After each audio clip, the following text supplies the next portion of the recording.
आज हम करेंगे अर्थ के आधार पर वाक्य। विद्यार्थियों, वाक्य के दो तरह के वाक्य होते हैं, रचना के आधार पर और दूसरे होते हैं अर्थ के आधार पर। आज हम करेंगे अर्थ के आधार पर वाक्य, यानी कि जब हम वाक्य का अर्थ करके देखते हैं, उसका मीनिंग देखते हैं, तो वो कौन सा वाक्य है। अर्थ के आधार पर वाक्य के 8 भेद हैं। सबसे पहला है विधानवाचक वाक्य, इंपेरेटिव सेंटेंस।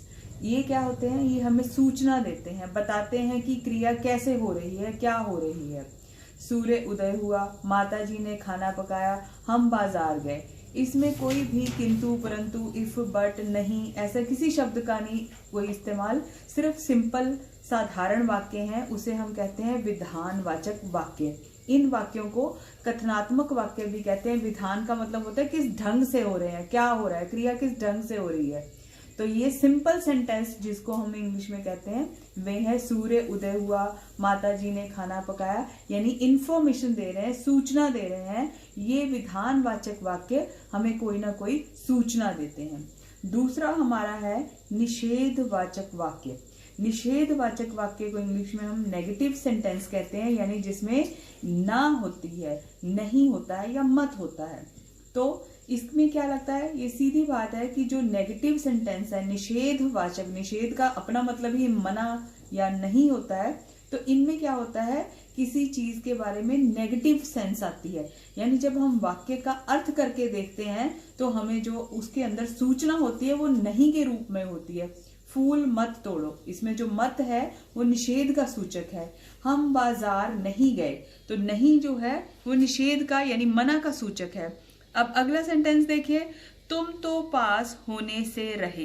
हालांकि इसमें ना तो मत है ना नहीं है, दोनों शब्द नहीं लगे, पर फिर भी जब हम इसका अर्थ करके देखते हैं कि तुम तो पास होने से रहे, ये वाक्य अपने आप में एक नेगेटिव सेंस दे रहा है, एक नावाचक, एक निषेधात्मक सेंस दे रहा है, यानी इसमें मनाही की गई है।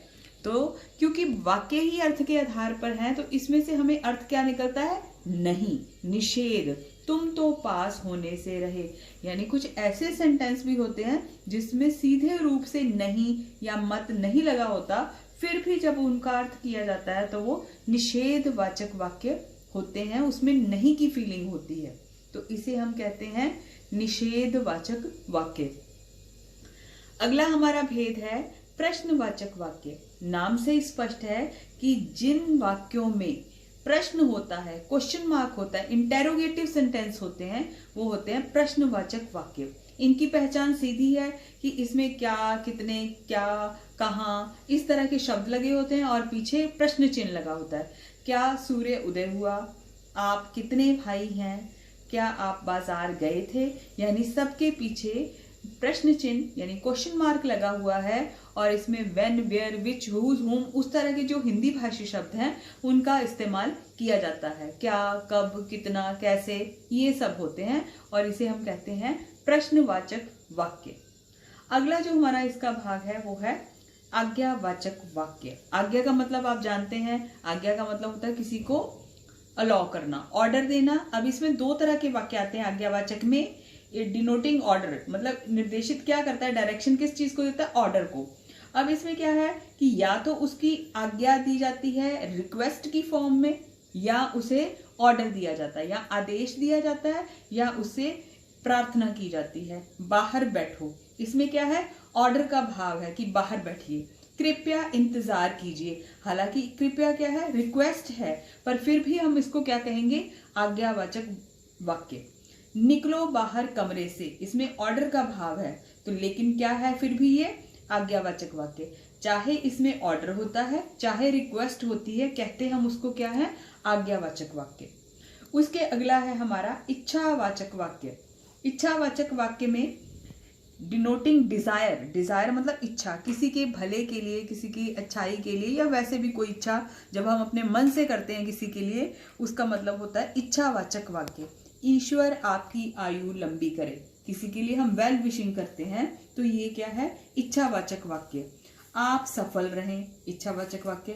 नव वर्ष मंगलमय हो, यानी इन सभी वाक्यों में हम किसी के लिए कुछ ना कुछ इच्छा करते हैं, कामना करते हैं, चाह रखते हैं उसके लिए, तो इसे कहते हैं इच्छावाचक वाक्य। उसके अगला हमारा वाक्य है संकेतवाचक वाक्य।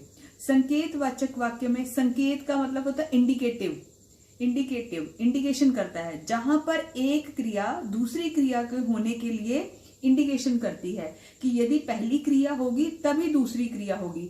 यदि वर्षा होती पहली क्रिया है तो फसल अच्छी होती, तो फसल अच्छी होना दूसरी क्रिया है। यदि एक क्रिया होगी तो ही दूसरी क्रिया होगी। इसको कहते हैं हम संकेतवाचक वाक्य, यानी इशारा करना, यानी एक क्रिया दूसरी क्रिया के होने का इशारा करती है।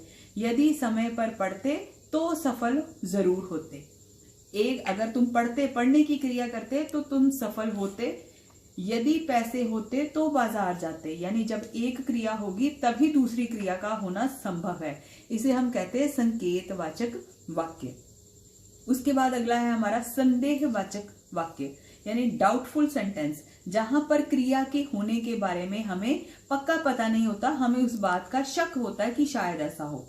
तो अभी इसके क्या सेंटेंस है, शायद आज बारिश हो। तो बारिश, जब हम इस वाक्य का अर्थ करके देखते हैं तो हमें ये पक्का पता नहीं है, हम संदेह रखते हैं, क्रिया के होने का संदेह रखते हैं कि ऐसा क्रिया में होगा, ऐसा काम होगा या नहीं। इसमें शायद, हो सकता है, संभवतः ऐसे शब्द लगते हैं। हो सकता है आज मौसी जी आए, हो सकता है आज आंधी आए, मौसी जी शायद कल आएंगी। यानी इसमें सब आप अगर ध्यान देंगे तो हर एक वाक्य में मन में संदेह का भाव है, शक का भाव है, डाउट है हमारे अंदर।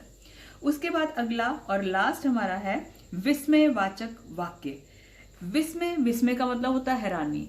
हैरानी का यहाँ मतलब है कि जब भी किसी अपने भाव व्यक्त करते समय हमारे फेशियल एक्सप्रेशंस, चेहरे के हाव भाव बदलते हैं, तो उसे हम कहते हैं विस्मयवाचक वाक्य। इसका एक सीधा है कि यहाँ पर एक तो किसी भी संबोधन शब्द के साथ एक्सक्लेमेटरी साइन यानी विस्मय बोधक चिन्ह लगा होता है और हमारे चेहरे के भाव बदलते हैं इन वाक्यों को बोलते, कहते या समझते समय। वाह कितना सुंदर दृश्य है, अरे तुम कब आए, छी छी कितनी गंदी बदबू है।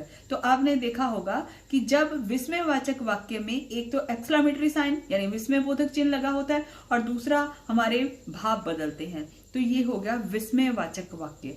अब आपको बहुत आसान से ये है, आपको समझ लगी होगी कि हर किसी में एक जो उसके अंदर का भाव है वो ऊपर से ही समझ लगता है, वो भेद से ही वो समझ लगता है कि उसके अंदर क्या होगा। अब आपको पेपर में दो तरह से पूछा जा सकता है, या तो इस तरह सेंटेंस आपको लिखे आएंगे कि इसका भेद बताइए, या फिर बदलना भी आ सकता है। जैसे मानिए शायद आज बारिश हो, अगर इसको हमने विधानवाचक में बनाना हो तो क्या कहेंगे, आज बारिश होगी। ये हमने विधानवाचक में बना दिया। इसी तरह से एग्जाम्पल के लिए देखिए, ये पहला सेंटेंस है मनीषा 10वीं में पढ़ती है। अब पेपर में आपको पूछा जा सकता है कि इसे प्रश्नवाचक में बदलो, तो हमने इसी सेंटेंस को प्रश्नवाचक में कैसे बदला, क्या मनीषा 10वीं में पढ़ती है, पीछे प्रश्न चिन्ह, क्योंकि ये प्रश्नवाचक है। अगर इसी सेंटेंस को हमने विस्मयवाचक में बदलना है तो क्या लगेगा, एक्सक्लेमेटरी साइन लगेगा, अरे मनीषा 10वीं में पढ़ती है, ये बन गया हमारा विस्मयवाचक।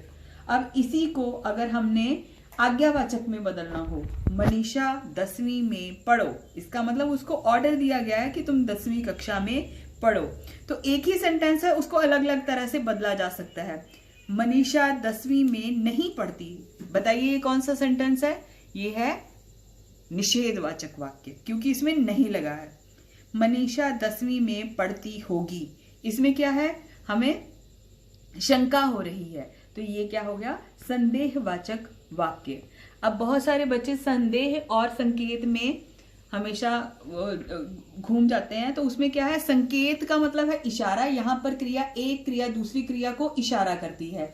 संदेह का मतलब है डाउट, शंका, किसी काम के होने के बारे में शंका जब होती है। तो आज हमने क्या किया कि अर्थ के आधार पर, यानी वाक्य का जब हम अर्थ करते हैं तो उसके आधार पर वाक्य के कितने भेद होते हैं।